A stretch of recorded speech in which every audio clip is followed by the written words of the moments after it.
राधे राधे दोस्तों, स्वागत है आप सबका हमारे YouTube चैनल आज के ज्ञान में। मार्गशीर्ष माह की मोक्षदा एकादशी व्रत कथा बताने वाले हैं, तो वीडियो में लास्ट तक बने रहें।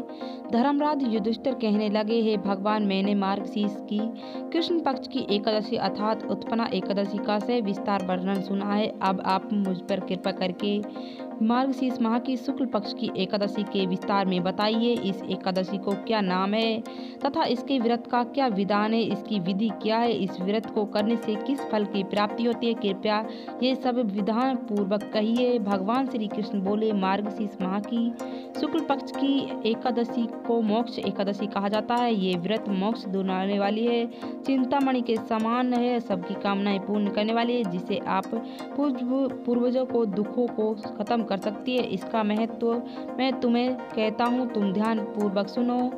गोकुल नगर में वैशाखी नाम का एक राजा रहता था। उसके राज्य में 4 वेदों ज्ञाता ब्राह्मण रहता था। वह राजा अपनी प्रजा की पुत्रवात्य पालन करता था। एक बार रात्रि में राजा ने एक पे देखा, उसने पिता नरक में है। उस बड़ा आश्चर्य हुआ। प्रातः वे विद्वान ब्राह्मण के पास गया और अपने स्वप्न की बात सुनाई। कहा, मैं अपने पिता को नरक से कष्ट उठाते हुए देखा है। उन्हें मुझे कहा, हे पुत्र, मैं नरक में पड़ा हूँ, यहाँ से तुम मुझे मोक्ष करा दो। जब मैंने ये वचन सुने तब से मेरे मन में बेचैनी हो रही, चिंता में बड़ी ही अशांति हो रही। मुझे इस राज्य, धन, पुत्र, स्त्री, हाथी, घोड़े आदि में कुछ भी सुखी प्राप्ति नहीं हो रही। राजा ने कहा, हे ब्राह्मण देवता, इस दुख के कारण मेरा सारा शरीर जल रहा है। अब आप कृपया करके इस तप, दान, व्रत आदि से इस उपाय बताइए, जिससे मेरे पिता को मोक्ष मिल जाए।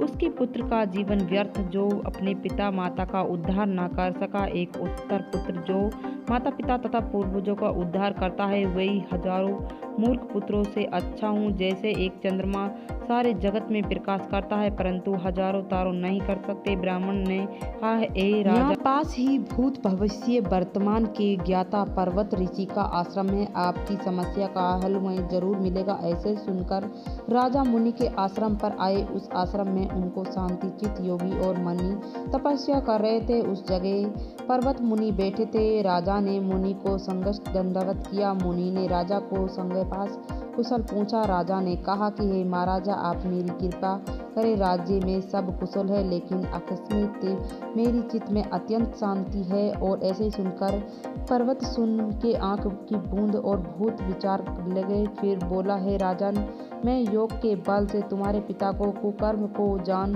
लिया है। उन्हें पूर्व जन्म में कामतुर होकर एक पत्नी की रति ही कुत सौत के कहने पर दूसरी पत्नी को रिश्तेदान मांगने पर नहीं दिया था। उसके पाप कर्मों के कारण तुम्हारे पिता को नरक में जाना पड़ा। तब राजा ने कहा, इसका कोई उपाय ये बताइए। मुनि बोले, हे राजन, आप मार्गशीर्ष माह की कृष्ण पक्ष की एकादशी का उपवास करें। उस उपवास के पुण्य को अपने पिता के संकल्प को दे।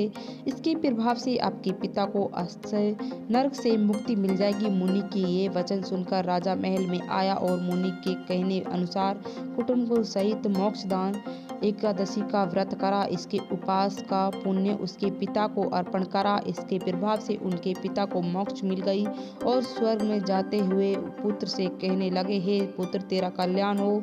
ये कहकर स्वर्ग चले गए। मार्गशीर्ष माह की शुक्ल पक्ष की मोक्षदा एकादशी का जो भी व्रत करता है और उसका समस्त पाप नष्ट हो जाता है। इस व्रत से बढ़कर मोक्ष देने वाला और कोई व्रत नहीं है। इस दिन गीता जयंती भी मनाई जाती है। ये धनुर्मास की एकादशी कहलाती, अतः इस एकादशी का महत्व कई गुना बढ़ जाता है। इस दिन गीता पाठ का अनुष्ठान प्रारंभ करें तथा प्रतिदिन थोड़ी देर गीता अवश्य पढ़े। तो ये संपूर्ण जानकारी मोक्षदायिनी एकादशी के बारे में। वीडियो अच्छी लगी तो वीडियो को लाइक शेयर जरूर करना।